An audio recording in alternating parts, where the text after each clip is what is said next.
Rugby encore. Messieurs, quelle est l'équipe nationale la plus bankable? Alors, au rugby, sans surprise, c'est l'équipe des All Blacks de Nouvelle-Zélande, qui est une équipe mythique. Alors, la valeur de la marque a été... pardon, je suis désolé. Voilà, Non, cette semaine. ouais. Je continue. Non, on recommence. Non, tu dis, cette semaine, Brand Finance a établi le palmarès. On peut reprendre là, non? Non. Non, tu veux tout refaire? Ouais, il faut refaire ça. Ouais, il faut refaire, désolé. Allez. Rugby encore, messieurs. Quelle est l'équipe nationale la plus bankable? Alors, sans surprise dans le rugby, c'est évidemment les All Blacks de Nouvelle-Zélande qui sont un mythe dans le monde entier, un petit peu comme le Brésil au football. Alors, la valeur de marque a été calculée par Brand Finance. Cette valeur est de 282 millions de dollars pour la Nouvelle-Zélande. Elle est talonnée, l'air de rien, par l'Angleterre qui a 63 et quelques.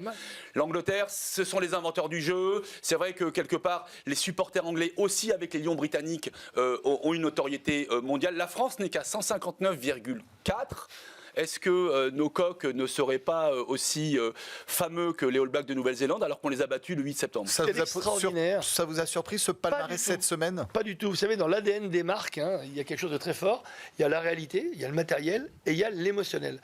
En fait, une marque se calcule toujours avec un multiple beaucoup plus fort quand vous dégagez une force émotionnelle très forte. Ce qui est le cas, non seulement pour les Blacks, pour les Anglais, pourquoi? Les deux. Ils ont perdu les deux, leur premier match, ils se sont fait bananer et on a cru qu'ils n'allaient même pas être qualifiés au second tour. Ça montre encore une fois que la prime à l'émotionnel, c'est bien pour les marques. Il faut que les marques génèrent de l'émotion. On aurait pu imaginer la France loin devant et l'Afrique du Sud encore loin devant. Non, parce que l'Afrique du Sud, elle ne touche personne.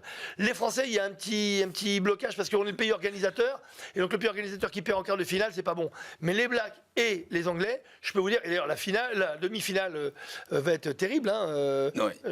Donc voilà. L'émotionnel est le plus important. Mais alors, il y a un petit bémol sur l'Angleterre, et c'est ça qui m'intéresse, c'est que dans le rugby, c'est l'équipe la plus haïe du monde. Oui. Et je pense que quand on parle d'émotionnel, c'est aussi ce mépris qu'on peut avoir vis-à-vis des Anglais. Donc, quelque part, voilà, ça représente l'équipe à battre, voire à abattre. Non, mais les Anglais, ils créent de l'émotionnel. Pourquoi? Parce que personne ne les voyait gagner un match de tout le tournoi. On les dit, ils sont foutus, ils sont devenus mauvais. Et là, non seulement ils reviennent, mais ils jouent un rugby qu'ils n'ont pas joué depuis au moins 20 ans.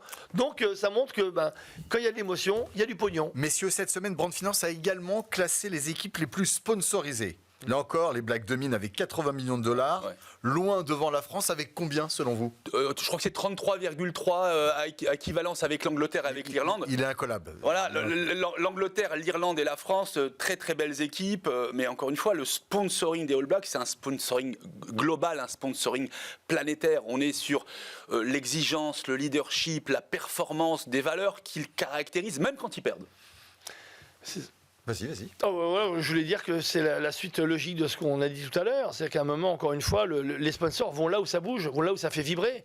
Sponsoriser encore une fois une équipe qui est juste bonne, comme les Sudaf, c'est bien, mais les Sudaf plaisent à qui? Aux Sud-Africains, et encore pas à tous.